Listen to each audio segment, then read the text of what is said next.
right, great. Good afternoon, everyone. I am Linda Knowlton, your FAMP president, and thrilled to be here today with this anti-money laundering training with Nelson Locke. A little bit about Nelson. Oh, and okay, maybe everyone put their mute on, as well as before I introduce Mr. Locke, you need to make sure that you change the name on the Zoom on how your certification to be read, because that's how we're going to verify that that you're in attendance. And sometimes the names are different than what your certification should read. So if you could do that, and that would be very helpful. And you know, maybe if you not have it on video, that would be helpful as well. But Mr. Locke has some great information, some much needed information, continued information that we have to always go through, but yet always find some new information that he presents. And a little bit about Nelson Locke, because he was an FAMP president back in 2002 to 2003. Am I correct with that That's date? correct. That's right. correct. And then he was in Florida for a number of years, and now is out in Texas. Is an attorney, and his specialties are everything around the mortgage industry regulations. He has a high level knowledge of the intent and application of the SAFE Act, the NMLS system, Dodd-Frank, the CFPB, TILA, RESPA, ECOA, FACTA, FORA, Reg Z, AML, and privacy laws, and on and on. So you're going to get a good part of that information today. And I am going to turn it over to Mr. Locke, and then we'll be monitoring the chat box. We will be looking for questions, and we will, you know, we have an hour here to be together. So Nelson, thank you very much for assisting FAMP, as you always do, and looking forward to this presentation. So take it away. Thanks for inviting me to do this. I'm always glad to give back a little bit. Now, listen, everybody, I'm going to kick my microphone off. So if any of you want to like take a picture of me for your office or anything like that, I mean, my video, you better grab it now, because I'm about to disappear. OK, it's been going in and out. I'm a great looking guy. So take the picture quick. And if any of you forget to take the picture, Frank Sassoni's probably taking 4 or 5 snapshots right now, so you can get one from him. Okay. All right. The video is gone. And right now you're probably saying to yourself, what the hell was that all about? Well, look, I'm just a little weird. I don't know what else to say. Let me see if I can get the thumbnail video off my screen. Okay. Courtney, if you can hear me, can you see the anti-money laundering screen okay? Yes, I can. Perfect. Okay, perfect. All right. Okay, and what I would like you to do is, as I ask you from time to time during this seminar, if I ask you to check audio for me, it's because we have issues with the VoIP, as you know, and occasionally the sound goes in and out, and I just want to make sure I don't keep talking and it's disconnected. So that's important. All right. So first of all, hey, you guys, great to have all of you in a class with me. This is super. I've got a lot of Florida clients, and I think there's probably some of my clients in this class. I saw some familiar faces, Alan and a few others. But the reality is, you know, Florida was my home for 35 years, and I ran my mortgage business down there from 91 all the way through 2014, when I was officially licensed by the Bar Association to actually function as an attorney. And I did that because as a mortgage lender, I was submitted to so much grief and pain from regulators and from lenders who wanted repurchases and early payoffs and all this other stuff, and fraud issues that would come up from time to time. And I always had to hire a lawyer, and the lawyer always took me to the cleaners and never really understood what the heck was going on in the mortgage industry. So I said, you know what? After 25, 30 years of mortgage experience, why don't I just do this myself? So that's what you got. I just want you to know that I'm a plain talking guy. And like, for instance, I don't have a white shirt and a tie on today. I'm just wearing a America First t-shirt, which is kind of how I am. And I just want you to just be comfortable in this session. Now, we're going to go through a screen presentation about anti-money laundering, and I'm going to talk about a whole bunch of components of anti-money laundering. And then we're going to take a look at what an independent certification looks like. Those of you that are management, I'm sure have been asked, by a lender or by a regulator to produce your most current independent certification of your money laundering program. And it dawned on me before I did this session for y'all that I don't think anybody's ever talked about that. And that's a big deal because it comes up all the time. So we have one, we do that. And I'm going to let you see what it looks like, just so at least you'll have a rough idea when somebody says to you, we want your AML certification, your independent certification. They're not talking about proof that you took a class. They're talking about something that's high level with management, okay? Then we're going to have I'm going to open up one of our policies and procedures books and show you a couple of links, one of which has to do with OFAC and one of which has to do with FinCEN. Just so you guys, I talk about this a lot, but this way you can kind of see what it looks like. And we're going to make this presentation available through FAMP. So you guys will have another resource you can go to if you ever find that you can't figure out how to get into FinCEN again. You've lost all your paperwork and what are you supposed to do? Well, I'm going to make it easy for you. Okay. And then the last thing we're going to do is we're going to take this 100-question test. It's a 100-question test. No, it's a 10-question quiz. And it's not hard because nobody in any of the regulations ever said it had to be. So I made it pretty simple. So, and that'll wrap us up. That's about 1 good hour. So Courtney, sounds good. I'm okay. Yes, sir. Sounds great. All right, super. Now I do want to tell you guys, you can use your chat box whenever you want. And I think I should be able, if I light it up here, I think I should be able to see it. Yes, I can. And if I can interrupt what I'm doing, I will answer your questions as we're going through. I hope that'll be helpful to you as well. Now, it's important that you use the chat box because in addition to having your name at the very beginning when you logged in, it's very important that you show that there was some interactivity here. I know you guys all know Jim Montram, and he always does those polls. Well, I don't do that, but I make you type in the answers to the quiz right here, like Dean just did. Dean Rotz just typed in his name and his NMLS. There's Carrie Arrington. This is perfect because that'll become part of the permanent record of the meeting. And that's good proof that the training was quality training and that you actually were here. So anyway, I'm going to go to the first page and let's get started. Maybe I'm going to go, yes, here. Okay. Why do we train on these issues? You think that's kind of a silly thing, but people ask me all the time, especially if they're MLOs and they're licensed and they get their license renewed in December and then they change a job in February and then March rolls around and I tell their employer that they have to have a refreshed AML course within 30 days of hiring and they go, no, I don't. I took CE. Well, actually, yes, you do. Yes, you do. Don't argue with the lawyer, okay? So here's why you train. You train because you have to. And new employees have to be trained within 30 days of hire, and existing employees have to be trained annually. And this is an important point. The existing employees, that means everybody from the CEO all the way down to the guy that cleans the bathroom. If they're employees, if they're W-2s, they've got to go through money laundering training. And why, you would say, why does he have to do it? Why does the receptionist have to do it? She doesn't touch files.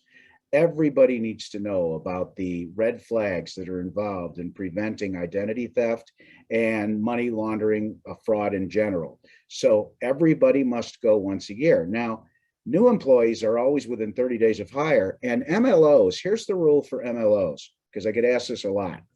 The rule is if the MLO goes through his end of year continuing education, and let's say he goes to Montram's class or something, and he listens to an AML presentation, and then he gets his license renewed, and then he stays with his present employer all the way through the next year, he doesn't have to have it again, okay?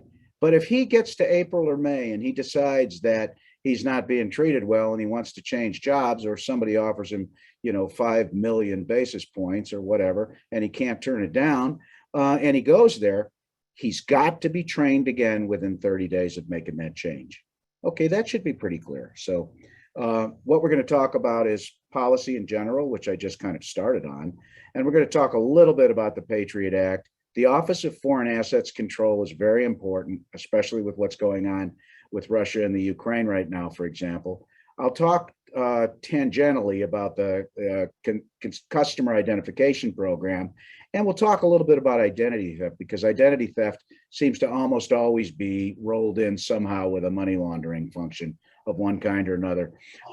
I'll tell you a little bit about how it impacts each of your jobs. We'll talk a little bit about red flags, what they are, and what you're supposed to do when you see one. And I'm going to stress over and over and over again that for a MLO or a processor or an underwriter or a closer or a janitor, okay, the best thing for you to remember is, you worry, well, where's my limit here? I get asked all the time, could I be sued if I don't report this? The answer is you probably could get in regulatory trouble. But if you give the facts of a suspicious situation to your compliance officer or president, if you happen to be a small brokerage, once you've done that, if you do that in writing, like let's say via an email, so you have a paper trail you can keep, if something really, really bad happens, you're going to be off the hook. Okay. Now, if your compliance officer gets that report from you and your compliance officer decides that what you think is bad really isn't bad, well, that's his decision or her decision. They can make that decision. But you shouldn't be deciding, oh, let's go file a SARS. You should let the compliance officer deal with that. Okay? All right. Ian, Nabil, nice to see you guys here. What is money laundering? Well, this is pretty simple, actually. Money laundering is engaging in financial acts designed to conceal or disguise the true origin of the money. In other words, to mask them. You guys probably, because one of my favorite movies was Scarface. Remember that? That's the thing about the Cuban Mariel boat lift and Al Pacino and all that. And you remember the pictures of of the bank where they pulled up outside the bank with a van and opened the van door and took out some military sea bags full of bills, money, took it upstairs, we're counting it. And it was all drug proceeds. And here they were doing it in a federally sponsored institution. No surprise, I guess, for the times. But shortly after that movie was made, we had that terrible incident that happened, 9/11. And at that point in time, it became clear that a lot of money was being laundered and then being forwarded to people that were criminals or terrorists, or you know where I'm saying that. Hold on, guys, I got somebody calling. I got to tell them to leave you alone. There we go. All right, so at any rate, there's really two ways to look at this. One way is the use of a financial mechanism that's legitimate to make the proceeds of illegal activity appear legitimate.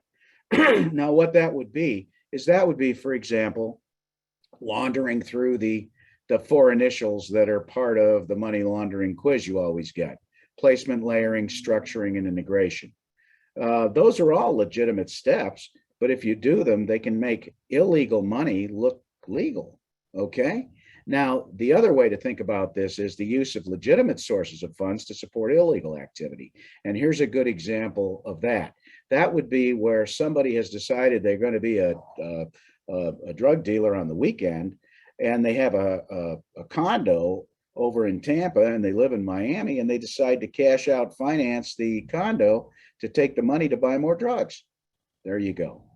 All right, I got a question here. If I'm a one-person shop, who would I report to, since I'm technically the LO broker, processor, and compliance? You report to yourself. And actually, you don't report to yourself. You report to your company, which is what is called an artificial entity. It's an artificial person. It's either like a corporation or an LLC, but that's your boss. So you may think you're all by yourself, but the reality is whoever's got the name on that license for the company, that's your boss. So you're reporting to your company, even though that's to you. And the point that I'm trying to make here is that's why it's important to keep good things like meeting minutes, and to make sure that just because you're a one-person shop, you don't ever make it look like you don't do things that represent good corporate governance, okay?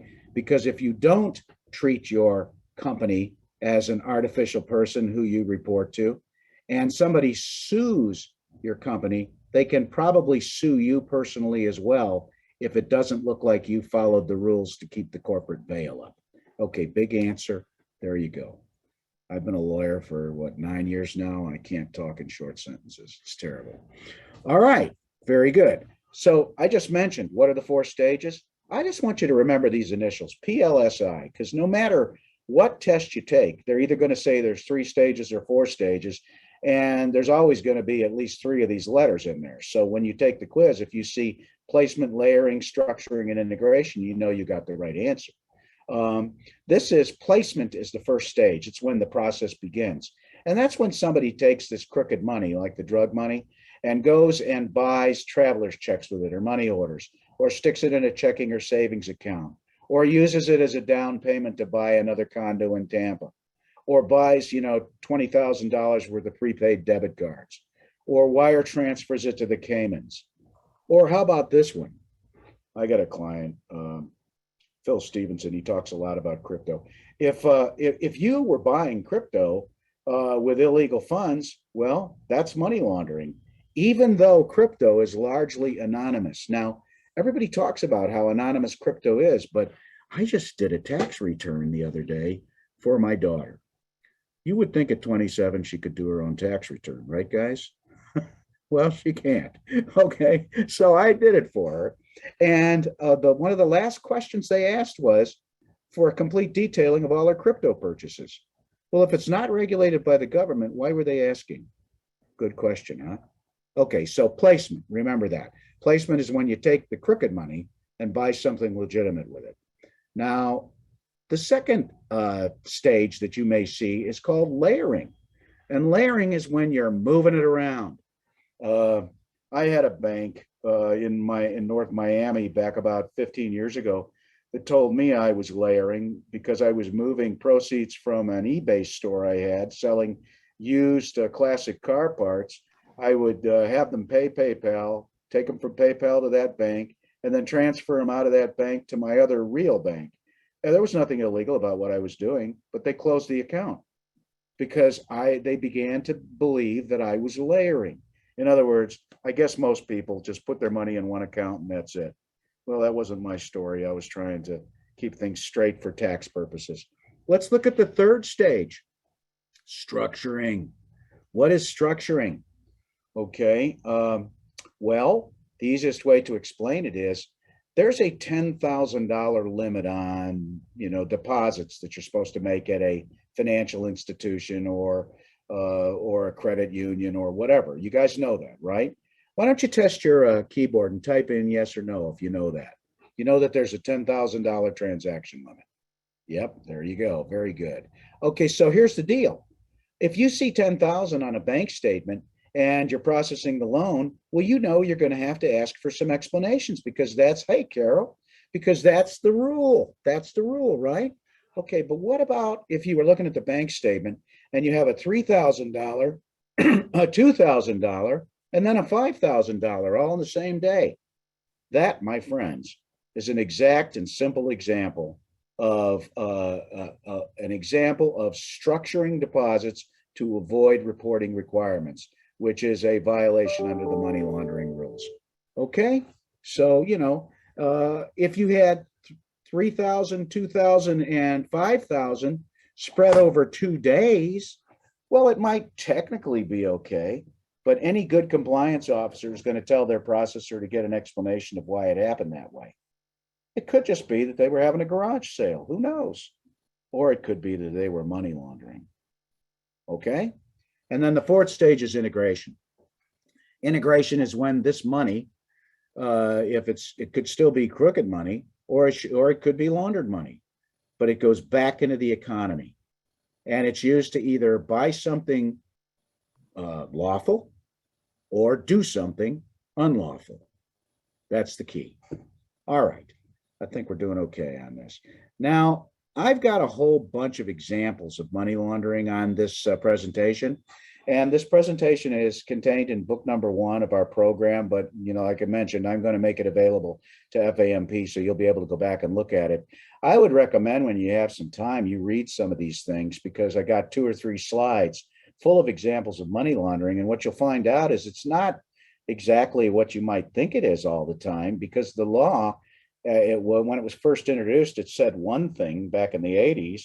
And then by the mid 90s, it said a third thing. And now it says something else even more. And it's gotten bigger and bigger and bigger, like most government regulations generally do. And what they've done is they've started including a whole bunch of stuff that wasn't in the original intent. The real original intent on money laundering was to go after criminals. And then it kind of morphed into go after terrorists, criminals and terrorists. And then it kind of morphed into let's just go after everybody. And the bottom line is any activity that's on a red flag list, you can find yourself answering questions about whether or not you're money laundering. And I'll tell you about, I think it was around 2000, around Dodd-Frank time, that the law changed again to include mortgage fraud as money laundering, because the people that are the brains behind the laws and regulations in our country, don't laugh, okay, I'm being sincere. Some of them are pretty brainy. The reality is the people that were the brains said, hey, every time we find one of these money laundering things or a Ponzi scheme, it always started with some kind of illegal or improperly represented mortgage loan application. They started out by grabbing money by getting a loan under false pretenses. So they made mortgage transactions subject to the money laundering rules. Now, there's a name on the bottom of this that I highlighted in yellow. I think you guys can see it there. It says Google Matt Cox from Florida. Most of you, how many of you guys have heard of Matt Cox? Have a lot of you heard of Matt Cox? No. Okay, well, good. There's people here that say no. I'm going to tell you something. I believe that we should all have some fun in our job, okay? So when you go home tonight, take your laptop and Google Matt Cox, Mattcox. And you're going to see a TV show called American Greed. And it's only 48 minutes long to watch. You will see the most unbelievable story about mortgage fraud, money laundering, and identity theft. It is the best example of what it is I'm trying to convey to you in this class. Okay? I think it'd be great if you do that, seriously. All right, now let's go on down here to a little discussion about red flags. I've mentioned them a couple of times. And what do I mean about this? Well, what I mean is red flags basically, does everybody know what I mean when I say that sometimes you do something and your stomach just doesn't feel right? Do you get it? I mean, I'm not talking about pizza. I'm talking about, you do a transaction and you go, uh-oh, I don't know. Did I think about this? Yeah, Monica, a gut feeling. There you go. Red flags are things that are you'll generally know you should go to the red flag grid and look up whatever's giving you that gut feeling. Your gut feeling is almost always going to be correct. It's almost always going to be about something that actually there's a good reason for you to be concerned. Okay, so just remember that. That's the purpose behind the red flags. When you get the bad feeling in the pit of your stomach, you grab your red flag grid. Now you're probably wondering, what is your red flag grid? Well, there's an example of it in book number 1. I probably can show that to you in a few minutes, but let's just talk about it. What it is it's a chart. And on the left-hand side of the page, it says, here's suspicious activity for processing. Here's suspicious activity for underwriting. Here's suspicious activity for funding. Here's suspicious activity for an application. All right. And then on the right side of the page, it says, here's what you do if you find any of these. So in other words, there's the bad act or the questionable act, and then the way to solve it. So what the originator, the processor, the underwriter, and the funder should do is whenever they have a situation that is just not making them feel good, they go to the red flag grid, they find it in their particular box, whatever niche it is, whatever their job function is, and then they follow it off to the right and see if what the suggested solution is, does that make you feel better? If it makes you, I hate to use that word feel, but you get what I'm saying. Does it solve the problem? Does it solve the problem? If it solves the problem, well, you've done your job. You don't even have to go tell your compliance officer. But what if you still feel like throwing up after you read what's on the right-hand side of the red flag grid? You go find that compliance officer and you tell them exactly what you got. Now you've done your job, and now you're pretty well protected if something goes wrong on that situation. But let's say that on the red flag, on the left side for processors, it talks about OFAC, for example, that every single loan and every single file has to be checked against the OFAC list before you actually take an application. Okay, so let's say that the processor gets the file, checks OFAC and the names on the OFAC list, and they can't make it drop off the list by adding more information, such as street addresses or zip codes or phone numbers, because OFAC allows you to expand the search. So the name is still on there after you do everything possible. Well, if you then go and you proceed with that application, I want you guys to understand that's a federal crime. And yes, Brian, you're supposed to be doing this when you're pre-qualing the customer. You're supposed to very quietly be running the OFAC. And you can do it with it. It's so simple. I'm going to show that to you in just a few minutes, okay? So anyway, these are examples that you see on this chart. Customer refuses to tell you where they got their money from. They don't want to give you documents. They open up their purse and there's a 38 caliber handgun in it, and you can see it. That would scare me. Okay, you find those frequent transfers between bank accounts. They give you information about source of funds that turns out to not be true. You see something about them on the news. That's interesting. That's a red flag for suspicious activity. A few years back, we had a North Miami city council person who was indicted for fraud and then showed up in my office like 3 weeks later wanting to do a cash out refinance.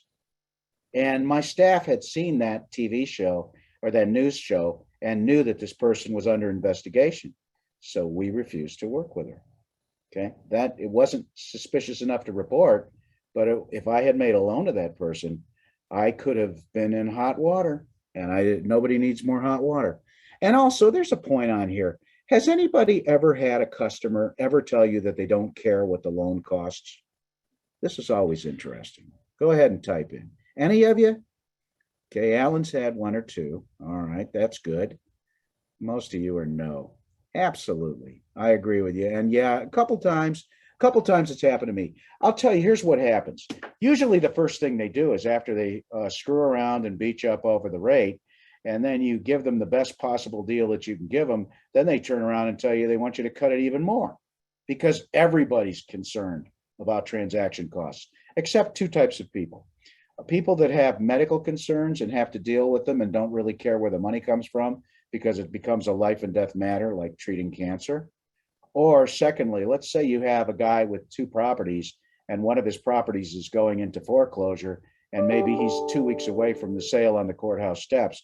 You may find that he'll refinance the other property and not give a damn what it costs. Okay, so those are two things to keep in the back of your mind. But if somebody doesn't care and they're a regular person, just a regular person, which I'm not, okay, but if they don't care, there's something wrong with them, because we all want to save money and not pay more than we have to. All right, here are some examples again about red flags for fraud.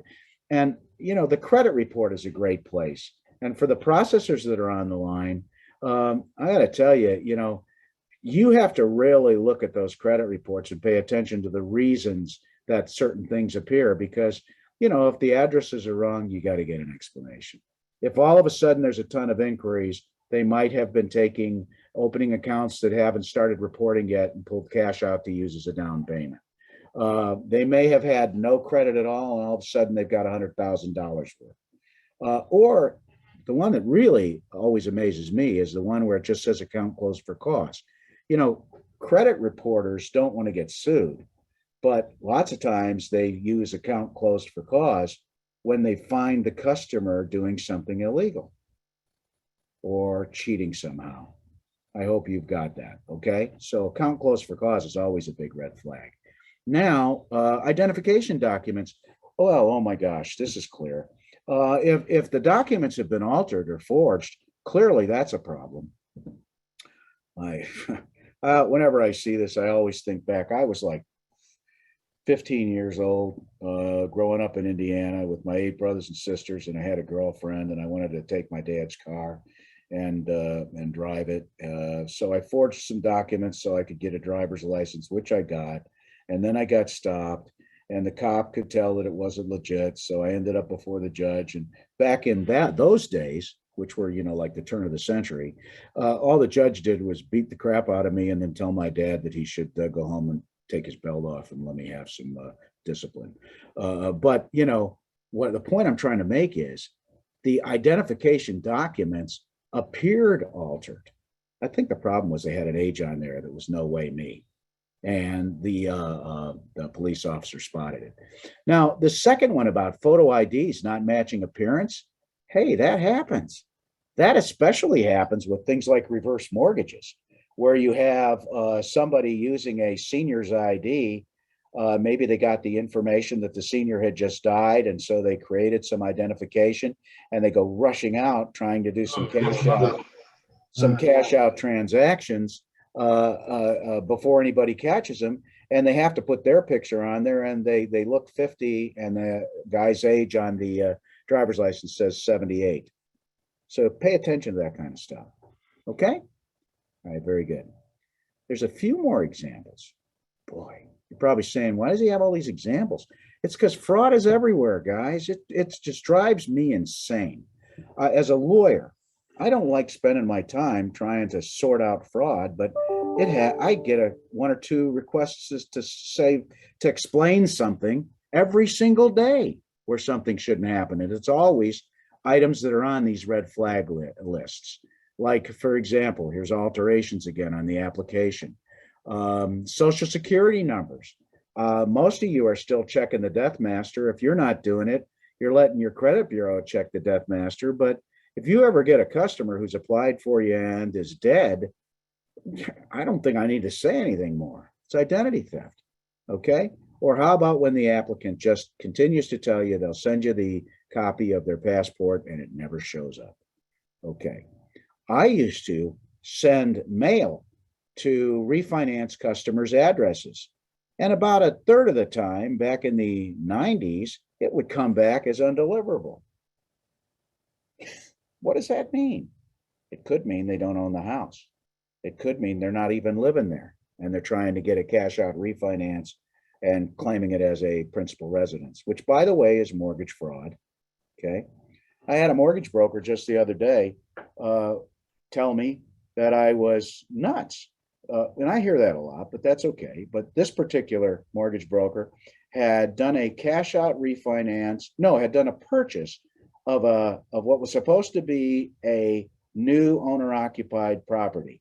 And after the loan closed, before the ink had dried, the people miraculously made their mind up that it was going to be an investment property instead. So they never moved into it and put it up for rent. And then 3 weeks later, they went back to this same mortgage broker and they said, well, I want to buy another one. I really need to move. And the mortgage broker foolishly set it up for another owner occupied loan. And miraculously, 20 minutes after the ink dried, it became another investment property. Well, the post-closing quality control at most of the lenders that buy loans from you guys is pretty robust these days. I see 1 or 2 or 3 letters, demands for repurchase every single week, okay? And the mortgage broker's boss out in California gets a repurchase demand saying this isn't possible and your broker should have been more careful. The broker called me up and said, there's nothing wrong with that. They intended to live there. Oh, bullshit. Please, please. Okay. So in other words, I'm telling you that story just to let you remember that people are looking at your work product and you better be sure you can defend it. Okay. Now, there's one on here about resubmission of a rejected mortgage application where some kind of key detail changes. Now, boy, that's a red flag. If somebody comes to you and says, I tried to place this loan, nobody will take it. Can you help me? You're not going to know unless you ask, Mr. Borrower, is there anything different about the application you're going to give me to what you gave the application to John Smith Mortgage Company? And if they tell you no, fine, proceed. If they start to tell you yes, well, they might be submitting false information based on what their decline letters taught them. Be very careful. That's a red flag. Resubmission is a red flag. Excessive down payments. Excessive down payments are more common than you would think. I've never been able to make an excessive down payment, but I guess there are people that can make excessive down payments. But if you get a large down payment, you should always ask questions about the source and make sure that you season the money and kind of follow the money a little bit to make sure that it's not the proceeds of some kind of illegal activity. Because this is a classic. I want to buy another piece of property. I've got 50% down. It should be easy to get a loan. And you're the mortgage broker. You start salivating and you say, oh, yeah, I'll get this done in 20 minutes. Well, before you do that, you better make sure that that money isn't the product of some kind of illegal activity. Okay. Courtney, sounds still good? Still good, yep. Oh, great. Okay. Now let's talk about what do you do on the unhappy circumstance that you end up with a red flag that you can't resolve by looking at the red flag grid. What do you do? This is simple. I'll break it into two groups. The first group is loan officers, processors, underwriters, and any other employee. You write it up on an email and tell your compliance officer. Okay, I refer to the email as an internal reporting form. I would consider an email totally fine. You know, some companies would want to create some big ass internal reporting form. You don't need that. Okay, you just need to give your boss the facts and tell your boss why you're feeling that sick feeling in your stomach and why the red flag grid didn't help you. Okay, that's your job. Once you do that, you're done. Okay, your compliance officer has to take a look at it, and if you're a big enough company, they might even have a committee that looks at these things, and if they're not, they have to make the decision themselves. And I've got on here verify with counsel because, hey, listen, I don't mind. I do not mind looking at suspicious activity and telling you if I believe it is or isn't. I'll give you some kind of a legal standard along with a subjective standard so that you'll have a black and white answer and a gray answer. And then you can decide what you want to do, compliance officers. But if I ever tell you it is a SAR, it's a SAR. You can take that one, pardon this, you can take it to the bank, and you will. Because when you fill out the SAR, you'll be filing it at the FinCEN reporting site, the Bank Secrecy Act reporting site. You have to keep records of any SARs you do for 5 years. Okay? All right, look at this, it's 2:38, we're doing great. When is a company required to file a SAR? Now, some of you may not know what a SAR is, so let me tell you, it's a suspicious activity report. I think it's called a Form 111 when you get into the FinCEN site. I think it's called a Form 111. But this form has got, oh God, it's got 150 questions on it. I mean, if there ever was a form that was designed to discourage you, this is it. So here's what I would like to tell you. If you ever find yourself in a situation to file a SAR, I want to help you the first time because I'm going to teach you how to ignore all the questions and go to the narrative box and give them a paragraph about the facts. And that's it. Okay? That's it. I'll make it easy for you. But just remember, you have to file a SAR when you know that the transaction involved funds from an illegal activity, or when you know it's being designed to hide the source of the assets, or when you can see that it's designed to evade the Bank Secrecy Act reporting requirements. Now, there's a third one on here that I put on here, has no business or apparent lawful purpose. I don't know of anybody that borrows money for no reason, but you might. So I don't put a lot of stock in that. Sometimes people get loans and they just want to put the money under the bed, especially with what's going on right now. So just look for funds derived from illegal activity or designed to hide the source or designed through structuring to evade reporting requirements. Okay? Now, when is the company required? When it's 5,000 or more and you know the suspect, or if it's 25,000 or more, whether you figured out who the suspect is or not. Okay? Now, SARs are supposed to be filed within 30 days of detection. But here's the loophole. I always tell my clients, if you think you got a SAR, let's watch a little while, wait a little while, because we can extend it to 60 days if we're trying to identify or better understand what the activity was and who the suspect is. You'll never get in trouble if they're reported within 60 days. But remember, the rule is 30 if you know, but you can't extend. Okay. There's another point on here that we've been asked to talk about, and that is, when do you call the police? This is something I don't recommend because it's not really going to get you any results in this day and age. I can think of times I called the police back in 2001 after 9/11. And even then, it took them 2-3 weeks to show up in my office. And when they did show up in my office, they brought the Homeland Security and the FBI with them.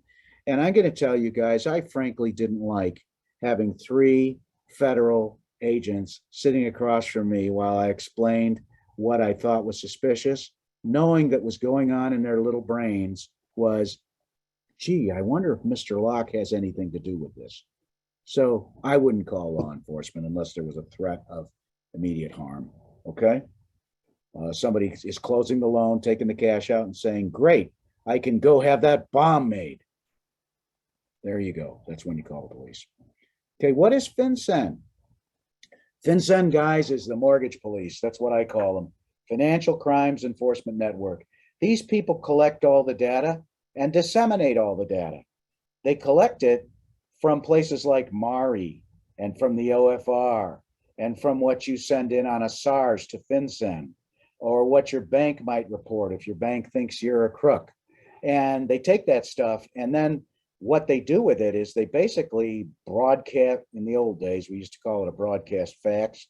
What they do is they blast notify all kinds of financial institutions, creditors, lenders, and other regulatory agencies so that people down the road will know that there's suspicious activity associated with your name and that maybe they should look at you closely if you come in there and try to get a mortgage loan. Okay? FinCEN is also the key source for enforcing the money laundering rules as it relates to criminal activity. And see there, mortgage fraud rings. I've seen more than I care to admit in my 30-some years in the mortgage industry. I've seen more mortgage fraud rings than I care to admit. And people, they always make the same mistake. They always think they're smarter than the regulator. And for God's sake, we've all seen it before. And it's a sure ticket. It might not be on the first fraud or the second fraud, but by the third fraud, somebody's going to catch you. So you got to be careful.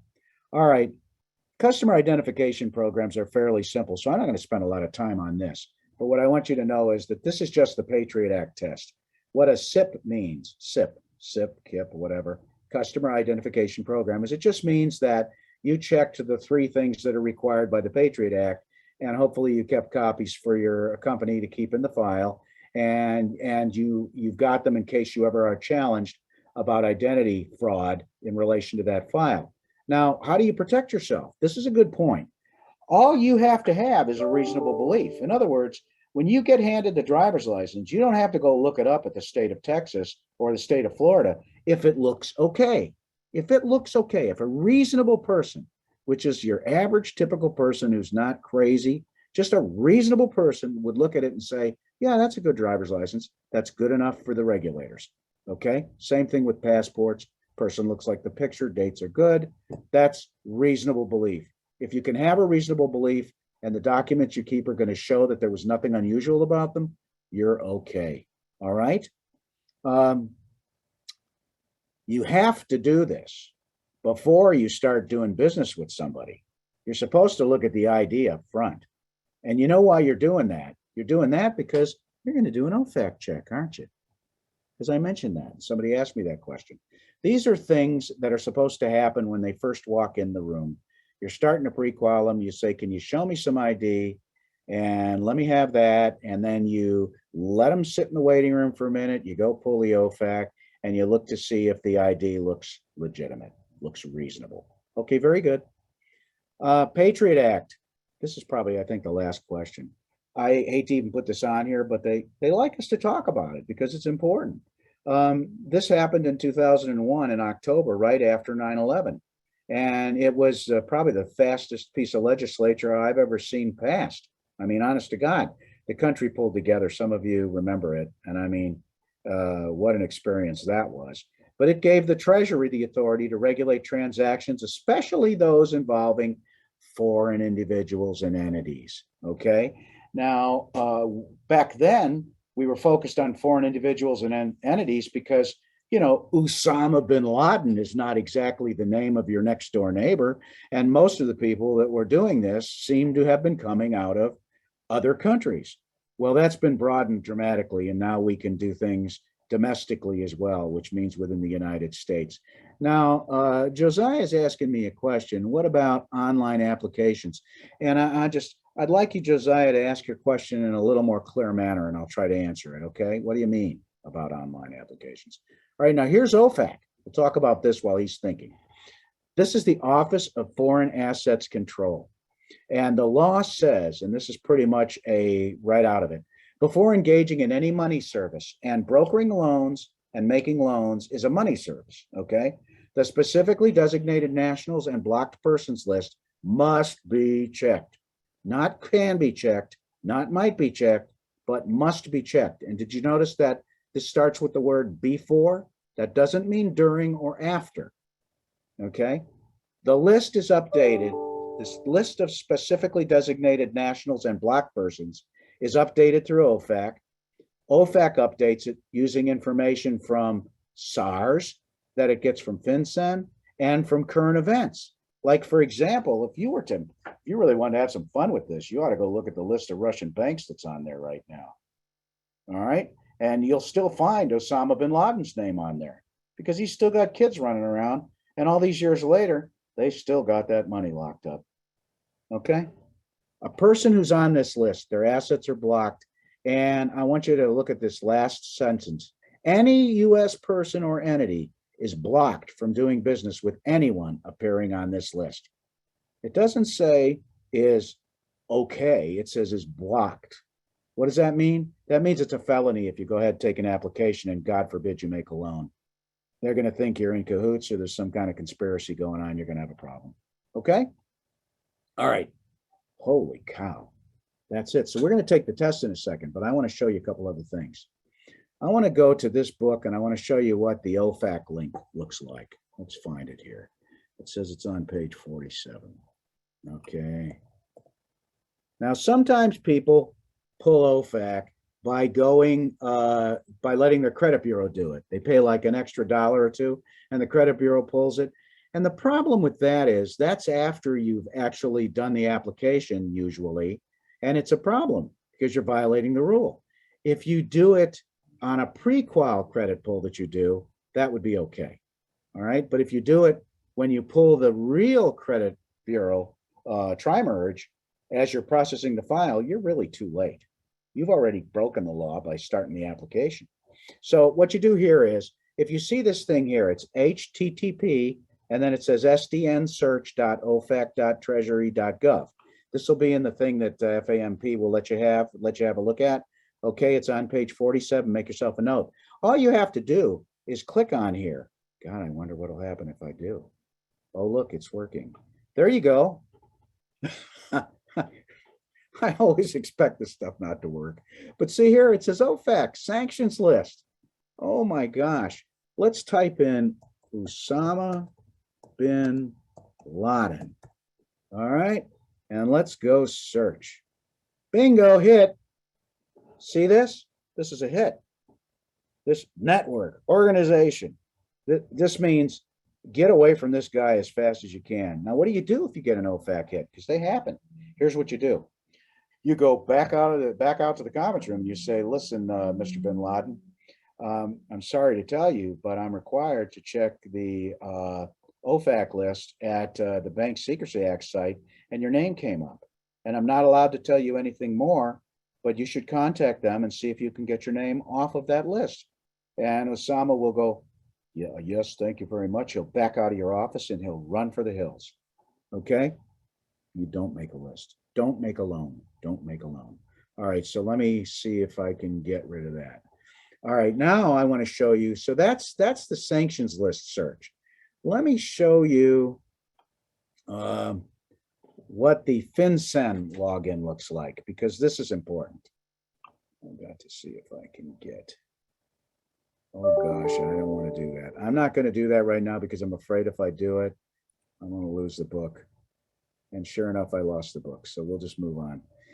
I mentioned at the beginning that we were going to talk a little bit about a independent annual review of money laundering and the Bank Secrecy Act. Okay, this doesn't mean Boy Scouts of America. It's Bank Secrecy Act.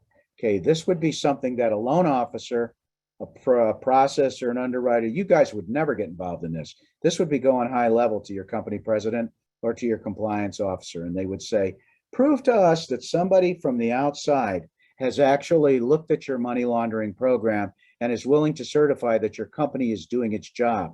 Pretty scary, huh? Okay, so what I've done is I've created a form that goes through all these questions about, do you have a risk assessment program? If you're a client of ours, you do. If you're not, I don't know. Excuse me. And then it goes through product risk, and it talks about a compliance review, and then who does what with what, and are the people actually being trained the way they're supposed to be trained? And the way I get the answers is I do an interview with the president or with the compliance officer. And if it's a client, I usually know that it's correct because I gave them the material. If it's not, I don't like to do this. But the bottom line is, this is a tricky thing. And at the very end, when you get to the end of it, I have to certify it. See there? Acknowledgement and independent review completion. Certifier. Okay, this is scary for me. So you'll be asked for this, and I will do it, especially if you're a client. If you're not, I might do it. So just think about it if you get asked for it so that you'll know. All right, now let's take the test. All right, guys, I want to tell you, Courtney, am I still okay? Yep, perfect. Oh, great, man. I don't know, man. I don't know how I'm making it all the way through this 52-minute meeting so far. This is good. Some of these questions are pretty stupid, you think, but I put them on there for a reason. Like, for instance, number one, type in who your company's money laundering and privacy compliance officer is. Go ahead. Let me see the types go. Me. Okay, Brian, that's good. That works. A lot of me's. Very good. Alan, good. So you guys, basically, we have some small to medium mortgage brokerage businesses here, which is a good thing. Angela, yep, sure enough. Okay, you need to know the answer to this, and let me tell you why. Sooner or later, the OFR is going to get back to doing on-site audits. They don't do this right now because they're all still using the excuse of COVID to not go to work. Okay, but the bottom line is, sooner or later, they're going to have to go to work. And when they start going to work, they're going to have to come back out and start auditing you right in your office. And what these regulators will do, at Lisa Lombardi, how are you? That's interesting. Well, anyway, what'll happen here is these regulators will walk around and they will actually go to your receptionist, and they'll look to try to find evidence, that the company isn't training its people. So that's why every now and then it's a really good idea for the owners of the company or the senior executives to go around and make sure that they have conversations with all employees, especially the production people, not the MLOs, and tell them who the compliance officer is and who the money laundering officer is. Okay, well, Arnold and John, it's Carlos. We'll go to question 2. Guys, what's the answer here? A, B, C, or D? I gave you the answer, didn't I? Sure enough, it's A. Now, how about number 3? What are forms of check cashing activity? Well, we've got check cashing, money orders, wires. That's correct. We've got mortgage loans. That's correct. We've got prepaid debit cards and cryptocurrency. What? Cryptocurrency? The answer is D. It's all of the above. Okay? All of the above. Number 4. Please don't get this wrong. Our company always checks the OFAC list. Is that true or false? Now, if you don't do it, don't tell me. Just go home and fix it. Okay? You need to do it. All right? Number 5, can a condition of closing a loan include a requirement to show a closing agent a customer's proof of identity? What do you think about that? Yeah, you're all getting it right. The answer is yes. And you know why that is? How many of you take most of your applications remotely or online? Most of you, I'll bet you. Yeah, I'll bet most of you do. I mean, back in my day, uh, geez, even then, I took most of them over the phone and used a lot of FedEx packages. I would do 3 or 4 a day during the good days. And the fact of the matter is, I hardly ever saw a customer until I showed up at closing. I went to every closing and I always looked at ID. Well, when you use a closing agent, you need to be sure the closing agent does the same thing I just described. And especially if you're using a remote closing notary in another area, it makes sure that they look at that ID and look at the pictures closely to make sure that you don't have identity theft. A lot of identity theft in the mortgage industry happens at this point and at the point when wires are being sent around willy-nilly with nobody checking any ID. You all know that because most of you have got warnings about that on your email signatures now, which is a good thing. Okay. All right. Now let's look at number 6. What are 3 forms of primary ID used in establishing identity when applying for a loan? It's all of the above, isn't it? Patriot Act. Think of it that way. Patriot Act. Okay, now let's go to number 7. Which of the following could raise suspicion of money laundering? Now I'm talking about red flags. Customer refuses to identify source of funds. Yeah, that sounds like a red flag. Customer provides documents that don't add up. That sounds like a red flag. So the answer here is C. Now I want to talk about B for just a second, though. What am I talking about here? I'm talking about you processors, especially you processors and you underwriters that are looking at bank statements, things from Fidelity, things from Chase, things from Wells Fargo. They're almost always PDFs. And there are a lot of people who know how to crack open a PDF and add an extra $10,000 so it looks like they have adequate reserves. This gets caught all the time. If one simple thing is done, you processor, you underwriter, what you need to do is take the numbers, the beginning cash plus the deposits minus the checks, make sure it adds up to the ending and that you don't see different fonts or different alignment on the document. That's what I mean by don't add up. If you take a bad bank statement and it's caught in post-closing secondary QC, which it's going to get caught, you're going to be calling me and I'm going to try to get you out of buying back the loan, but it's going to cost you something. Okay, so just be careful. Number 8, who should we report suspicious activity to? Well, we've got police or compliance officer, FinCEN. Oh, hell no. The answer is compliance officer. Okay, don't call the cops. Okay, you're just talking about allegations. Don't call FinCEN. They could show up with the mortgage police at your office, like my little story, where I had 3 federal agents looking at me. I didn't like it. Remember that. Okay, number 9, what are 3 ways we or our broker can further confirm identity? Well, calling 911 is going to get you nowhere. And asking a customer's neighbor to confirm that our customer is their neighbor is probably a Privacy Act violation, because the customer's neighbor is going to say, why are you asking? And you're going to say, oh, because they're getting a loan. Bingo, broke the rules. Okay, so the answer is C. You can always talk to the customer. You can always check references. You can always review credit reports. And here's the last question. Can you believe this? When was the Patriot Act passed by Congress?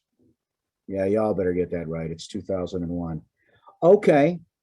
Now, on the red flag thing, because I lost access to book number 1, I wanted to show you what that looked like, but I'm going to guess most of you have seen a red flag grid. I will get that to FAMP and they'll have that to show you as well. But what I want you to do is just remember this. You can get some form of red flag grid off the internet. Something's better than nothing.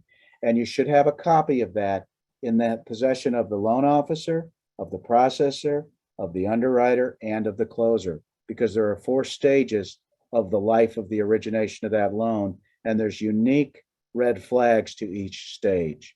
All right, anybody have any questions? How are we doing there? Frank, are you still awake? Perfect. Thank you, Jen. That's nice. So see, Frank's not awake. I knew he wasn't awake. Sandra. Hey, I'm awake. Oh, he is awake. All right, good. Okay. Frank was president when I was, oh, I think, God, I can't even remember. I didn't follow you, did I, Frank? I think I was your secretary or something. Yeah, you're talking back when dirt was new. Hey, speak for yourself. I still ride motorcycles. All right. Unfortunately, I stole my last one. No, I've got 4 of them in the garage. All right, you guys. I hope this was helpful to you. And I'm available anytime. If you want to contact us, just go ahead. You can always reach us at nl@locklaw.us. There it is right there. And I'll tell you that we have a blog, you guys. We have a blog called the NL Training Site.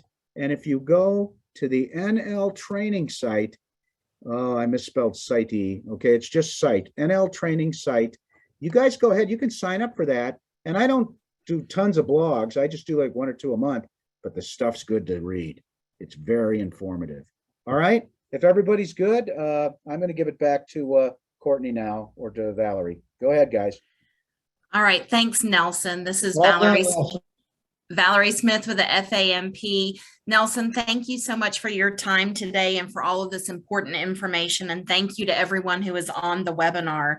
The certificates will be sent out via email tomorrow, and we will also be sending you the information and materials that Nelson would like for us to share with you. Thank you to all of you who are members of the FAMP. We appreciate your membership. If you are not a member, we really hope that you will consider joining us, and you can visit the website at ourfamp.org. Again, thank you so much. Thank you, Nelson. We appreciate your time, and we hope to see everyone at the annual convention and trade show in Orlando, August 17th through the 20th. We're moving to the Caribe Royale this year. It's going to be a wonderful show. We look forward to seeing everyone there. Thank you all. Bye-bye. Bye, Nelson. Thank you. Well done. See you, Frank.